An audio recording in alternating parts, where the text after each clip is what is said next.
Hello, happy Monday. How are you doing? We are back after being away for a few days last week. Today, we're diving into a topic generating massive tension in global markets and the world economy: the Strait of Hormuz. You've surely heard in the news that oil prices are surging and there is global concern. But what exactly is the Strait of Hormuz? Why can such a small place affect the global economy, and what does this have to do with energy prices, inflation, and financial markets? Well, it is quite literally the ultimate geographic choke point. And the Huh? reality we're facing this morning is that this specific choke point is basically suffocating the entire global supply chain. Yeah, and that's exactly our mission for this deep dive today. We need to explain where this strait is, why it's one of the most strategic points on the planet, and really dig into the origin of the conflict, putting it at the center of the geopolitical stage today, March 16th, 2026. Because if you're listening to this, especially if you're actively managing your investments right now, when a route that carries a huge portion of the world's oil gets destabilized, it's not just some regional news story. It's a massive problem for the entire global economy. Oh, absolutely. The ripple effects hit everything. We're Sure. talking about, the price you pay at the gas pump, the cost of fertilizers for the food at your local grocery store, and, well, really all the macroeconomic data driving central bank policies worldwide. Exactly. So to really unpack this, we've pulled together a pretty substantial stack of sources for today's deep dive. We're looking at live market data, Wikipedia war trackers that are updating by the minute, shipping insurance reports from Lloyd's of London, and some honestly very sobering financial projections from Goldman Sachs and Morgan Stanley. Yeah, those projections they're not pretty. No, they really aren't. But hey, before we get into the weeds here, I do need to make a really critical disclaimer, because our sources cover the ongoing military actions involving the U.S., Israel, and Iran, and that includes what the Pentagon is calling Operation Epic Fury. We want to make it absolutely clear that we are not taking any political sides. We are impartially reporting the facts and market realities contained in these sources to help you understand the economic implications. Right. And to understand those implications, we really have to look at the physical facts on the ground, literally as they're unfolding right this very second. Yeah. The situation is incredibly volatile, and it all just started boiling over a couple of weeks ago. So let's start right there, because before we can talk about Wall Street panicking or, shipping logistics, we have to look at the spark that lit the match. February 28th, 2026. Yeah, that was the day the geopolitical landscape just totally fractured. Following the collapse of the nuclear negotiations in Geneva, the U.S. and Israel launched these massive, coordinated military strikes against Iran. Right. The U.S. called their campaign Operation Epic Fury, and Israel launched what they called Operation Roaring Lion. And these strikes specifically targeted Iranian military facilities, nuclear sites, and senior regime leadership. And the really monumental outcome of those initial strikes was, of course, the assassination of Iran's supreme leader, Ali Khamenei. Exactly. Which, triggered an immediate hardline succession. Hmm. His son, Mujtaba Khamenei, took over. And almost instantly, Iran launched retaliatory missile and drone attacks on U.S. military bases in the Gulf. They struck Israeli territory, and they just started directly attacking commercial ships in the region. Wow. And crucially, the new supreme leader declared the Strait of Hormuz entirely closed, basically to pressure the U.S. and its allies. Okay, so I want to look at the physical map here for a second, because the geography is what makes this so terrifying.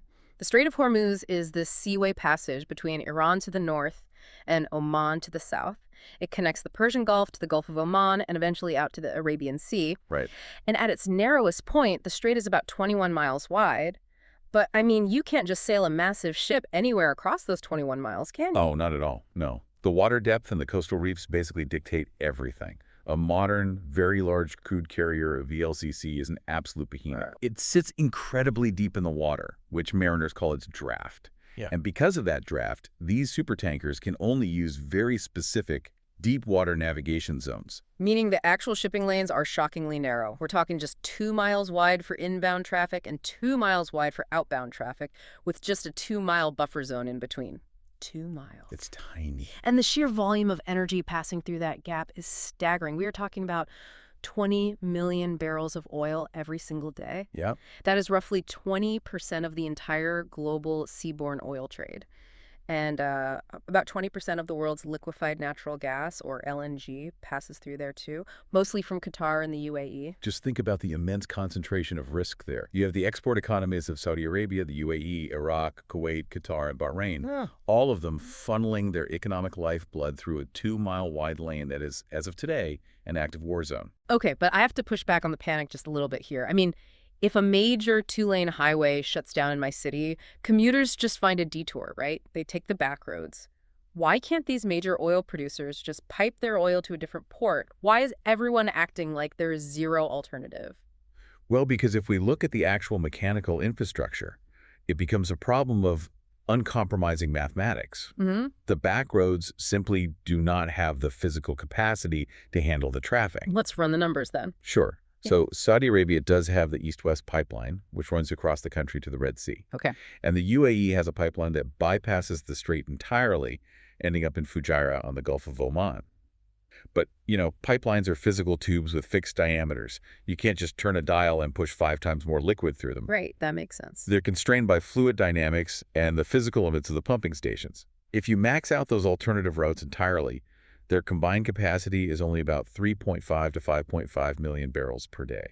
Okay, so just doing the math in my head.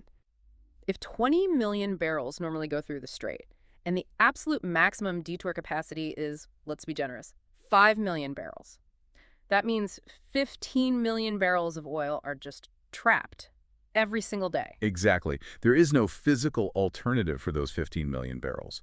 They are stranded inside the Persian Gulf with absolutely nowhere to go.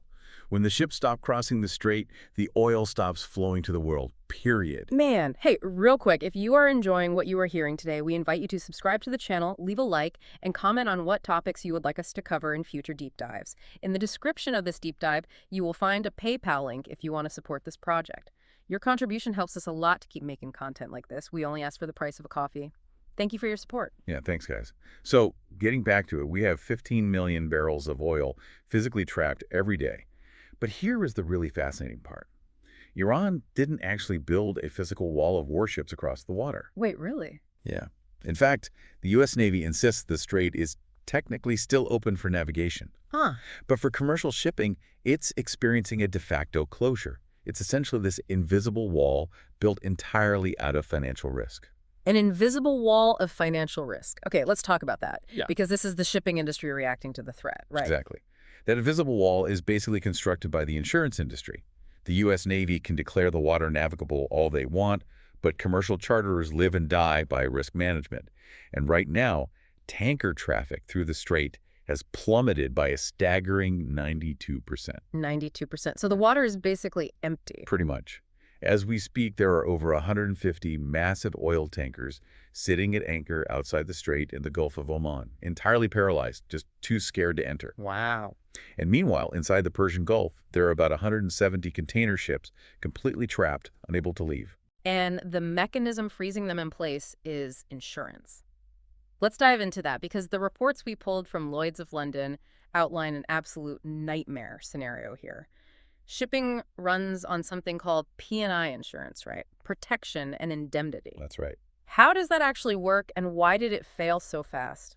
So P&I clubs aren't like your standard auto insurance company. They're mutual associations. Yeah. Ship owners pool their resources together to insure one another against massive third-party liabilities, stuff like oil spills or totally losing a massive vessel. Okay. Because it's a mutual pool, a catastrophic loss of a $100 million tanker in the Strait of Hormuz threatens the collective funds of everyone in the club.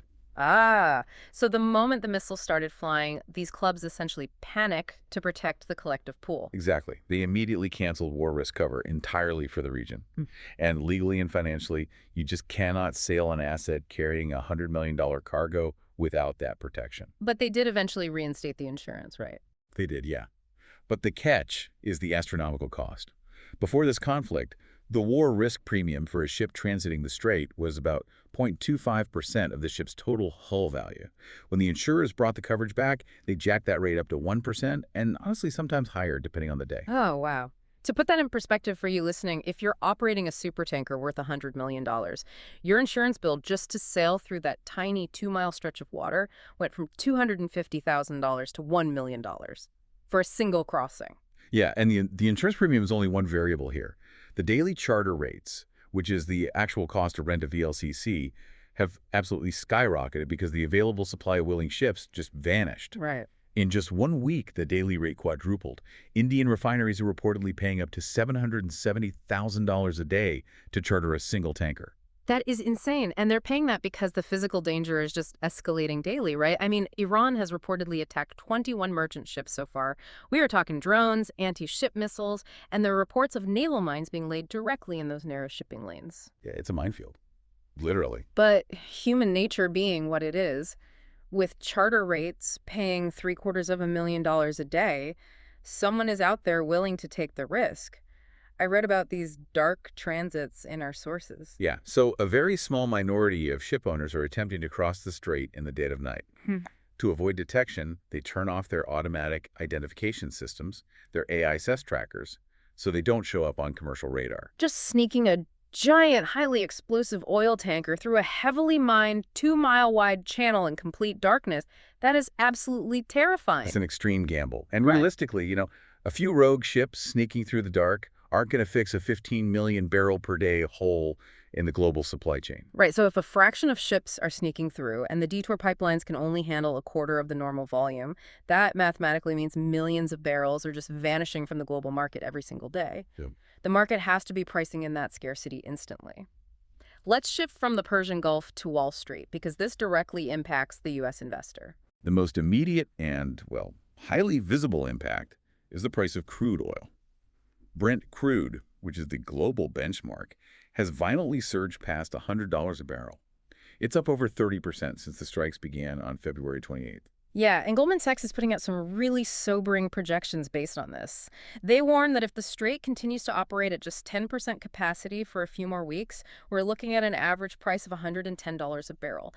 But here's the real shocker. If this blockade lasts a full month, Goldman says we could see a repeat of the 2008 all-time highs. We could see oil hit $147 a barrel. Which brings us to the broader macroeconomic threat here. This is not just an energy sector play for an investment portfolio. This fundamentally alters the trajectory of global economic growth and inflation. Morgan Stanley is already predicting that this supply shock could drag global GDP growth down to 3.2% in 2026. I'm looking at these Morgan Stanley numbers, and I'm realizing the trap this sets for the Federal Reserve. I mean, we spent the last few years fighting inflation, right? Getting it under control. Right. But a massive spike in oil prices creates what economists call sticky inflation. Every single physical product requires energy to manufacture and transport. If diesel costs more, shipping costs more, which means the goods themselves cost more. The Fed can't cut interest rates like the market anticipated if energy prices are driving inflation back up. You've identified the exact bind central banks are in right now. Higher energy costs force them to keep interest rates higher for much longer. And maintaining high borrowing costs will systematically cool down the entire global economy, threatening corporate earnings across the board. And the inflation isn't just coming from the energy sector, is it? There are hidden impacts on those stranded ships that go straight to the grocery store. It's not just oil trapped in the Gulf. No, the agricultural implications are profound. The Strait of Hormuz is a vital conduit for global fertilizer ingredients. About 30% of the world's global trade in urea and 20% of the trade in ammonia and phosphates pass through this exact choke point. Wait. So farmers in the U.S., Midwest, or South America might see lower crop yields this fall purely because a cargo ship couldn't safely cross the Persian Gulf in March. That is the direct causal link, yeah. A prolonged closure fundamentally threatens global food security. If farmers cannot acquire fertilizer, or if the price quadruples, crop yields drop, and global food prices spike. Wow. And additionally, we have to look at the manufactured goods sector, those 170 container ships we mentioned earlier. Yeah. The ones avoiding the region are now rerouting all the way around the Cape of Good Hope in southern Africa. Which is a massive detour. I read that container shipments diverting around Africa have surged 360% in cost. That adds, what, 10 to 14 days to a voyage? At least. You're burning tons of extra fuel, paying a crew for 2 extra weeks, and creating massive supply chain bottlenecks when all these delayed ships eventually arrive at their destination ports at totally the wrong time? It creates a compound inflation effect. First, energy spikes. Then maritime shipping costs double. Then the cost of agricultural fertilizer spikes. Suddenly, food and retail prices rise simultaneously. It acts as an across-the-board tax on the global economy. Here's where it gets really interesting for your portfolio, though. The panic is so baked in right now that Bank of America is doing something that seems totally counterintuitive. They are actively advising their clients to sell oil if it breaches $100. My first thought was, if supply is choked off and ships are trapped, shouldn't the price just keep going up to $150 or $200? Why sell at $100? Because they're pricing in a political threshold. Yeah. Bank of America believes that once oil sustains above $100, the economic pain becomes so unbearable for global governments that it will trigger a massive, overwhelming intervention. Oh, interesting. The thesis is that the world literally cannot afford for oil to stay this high, so superpowers will do whatever it takes to force the price back down. Which actually transitions perfectly into how the global community is responding today. Because world leaders are not just sitting by and watching this invisible wall strangle their economies. They are deploying some massive historic countermeasures right now. First off, the strategic reserves. The International Energy Agency, the IEA, has agreed to release a record 400 million barrels of oil from global strategic reserves to try and flood the market and stabilize prices. Yeah, and to contextualize that number, it's double what the IEA released after Russia invaded Ukraine. But they aren't just using economic tools. They're deploying governmental and military interventions to try and fix the insurance market. Right, the U.S. government is offering support to insurers through TRIA, the Terrorism Risk Insurance Act. Explain the mechanism behind that, because it's not just the government, writing a check to the shipping companies. No, not at all. TRIA acts as a governmental backstop. The government essentially tells private P&I clubs, look, if there is a catastrophic terrorism event that causes billions in damages, we will absorb the massive tail risk. By removing the threat of total bankruptcy from the insurers, private companies feel safe enough to lower their premiums for localized individual ship risk. So they basically cap the worst-case scenario. Yeah. And militarily, Central Command is actively hunting Iranian mine layers in the Strait. Reports say they have destroyed at least 10 already, trying to physically clear those 2-mile navigation lanes. But I keep coming back to that 400 million barrel reserve release. Yeah. I'm doing the math in my head here. 400 million barrels is an ocean of oil. Doesn't that just solve the supply problem for investors? Well, it solves it on a spreadsheet, but it clashes violently with physical engineering. Yes, the IEA have 400 million barrels available in locations like the U.S. Strategic Petroleum Reserve, but those reserves are stored in massive underground salt caverns in places like Texas and Louisiana. Right. You cannot simply teleport that crude oil into a refinery in Europe or Japan. Oh, I see where this is going. There's a bottleneck getting it out of the ground. A severe one. To extract that oil, you have to pump massive amounts of water into the salt caverns to displace the oil and push it to the surface. Wow. Then it has to travel through regional pipelines to reach terminals. Goldman Sachs models highlight a strict logistical limit. The physical infrastructure of the global reserves can only withdraw and distribute a maximum of about 3 million barrels per day. Wait, wow. Okay, let's go back to the math from earlier. We calculated a 15 million barrel per day shortfall because the strait is closed and pipelines are maxed out. But we can only draw 3 million barrels per day from our emergency reserves. You cannot cover a 15 million barrel hole with a 3 million barrel hose. Precisely. No matter how much oil is saved up for a rainy day, the physical extraction pipes simply aren't big enough to replace the volume of the Strait of Hormuz, which means the supply crisis, the price spikes, and the inflation risks will persist relentlessly until those shipping lanes are physically secured and maritime insurance companies feel safe enough to send their ships back into the water. Wow. So we're staring down the barrel of massive energy inflation, disrupted agricultural supply chains, and a geopolitical crisis with a literal mathematical limit on how much we can soften the blow. What does this actually mean for the future of global markets once the dust eventually settles? If we look beyond the immediate panic of the next few months, this raises a really fascinating paradigm-shifting possibility. Yeah. Right now, this war is undeniably a crisis for fossil fuels. It's an oil shock. But historically, major energy shocks force radical adaptation. Like the 1970s oil embargo pushing the development of smaller, more fuel-efficient cars, or, the creation of the Strategic Petroleum Reserve in the first place. Exactly that, but on a much grander scale.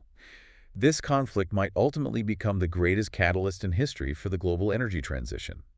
Consider the Asian and European nations that are currently being economically crippled by this supply shock. Countries like China, Japan, and major European manufacturing hubs are watching their entire economies be held hostage by a 21-mile stretch of water thousands of miles away. Because they don't produce their own oil, so they're completely at the mercy of this one physical choke point. Moving forward, Those nations may drastically accelerate their shift to renewables, nuclear power, and mass electrification. And they won't be doing it to meet environmental quotas or climate change targets. They will be doing it as a pure, uncompromising national security imperative. The goal will be to guarantee they can never be economically suffocated by a maritime choke point ever again. The Strait of Hormuz has been the ultimate symbol of fossil fuel power for a century. This crisis might just mark the beginning of its irrelevance. What a thought to leave off on. The ultimate irony. A war over the world's most important oil transit route might be the exact catalyst that forces the world to finally stop needing it. Yeah. And with this, we reach the end of today's deep dive. We hope you liked it, that you learned something new, and that you'll join us for the next one. Thank you very much, and we will meet again very soon. Remember that in the description of this deep dive, you will find our PayPal in case you want to help us out. Thank you once again. Greetings.